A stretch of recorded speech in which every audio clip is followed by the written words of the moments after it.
ஒரு அழகான காட்டில் பல மான்கள் மகிழ்ச்சியாக வாழ்ந்து வந்தன. ஒரு நாள் அந்த காட்டில் ஒரு புதிய விசித்திரமான விலங்கு புட்டி வந்து சேர்ந்தது. அது பார்ப்பதற்கு மானை போலவே இருந்தது. ஆனால் அதன் தோல் நீல நிறத்தில் ஜொலித்தது. அந்த மான்கள் அந்த குட்டியைக் கண்டு வியந்தன. ஆனால் இது நம்மை போல இல்லை, இதன் நிறம் நீலமாக இருக்கிறது என்று சொல்லி மற்ற மான்குட்டிகள் அதனுடன் விளையாட சேர்க்கவில்லை. அந்த நீலக்குட்டி தனியாக அமர்ந்து மிகவும் வருத்தப்பட்டது.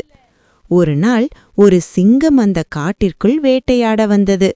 மற்ற சாதாரண நிற மான்களெல்லாம் காட்டின் நிறத்தோடு ஒன்றிப்போய் மறைந்து கொண்டன. ஆனால் நீலக்குட்டியின் நிறம் சிங்கத்தின் கண்களுக்கு தூரத்திலிருந்தே தெரிந்தது. சிங்கம் நீலக்குட்டியை நோக்கி துரத்தியது. நீலக்குட்டி ஆபத்தில் இருப்பதை பார்த்த மற்ற மான்கள் பயப்படவில்லை.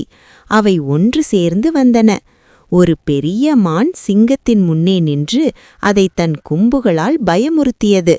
அதே நேரத்தில் மற்ற மான்குட்டிகள் நீலக்குட்டியை சுற்றி நின்று அதை பாதுகாப்பான இடத்திற்கு அழைத்துச் சென்றன.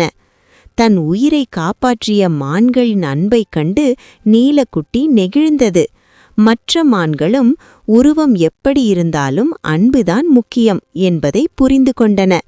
அன்றிலிருந்து அவை அனைத்தும் நீலக்குட்டியையும் ஒரு நண்பனாக ஏற்றுக்கொண்டு மகிழ்ச்சியாக சேர்ந்து விளையாடின. நீதி: உருவத்தால் ஒருவரை மதிப்பிடாதே, அன்பும் ஒற்றுமையுமே மிகச்சிறந்த அழகு.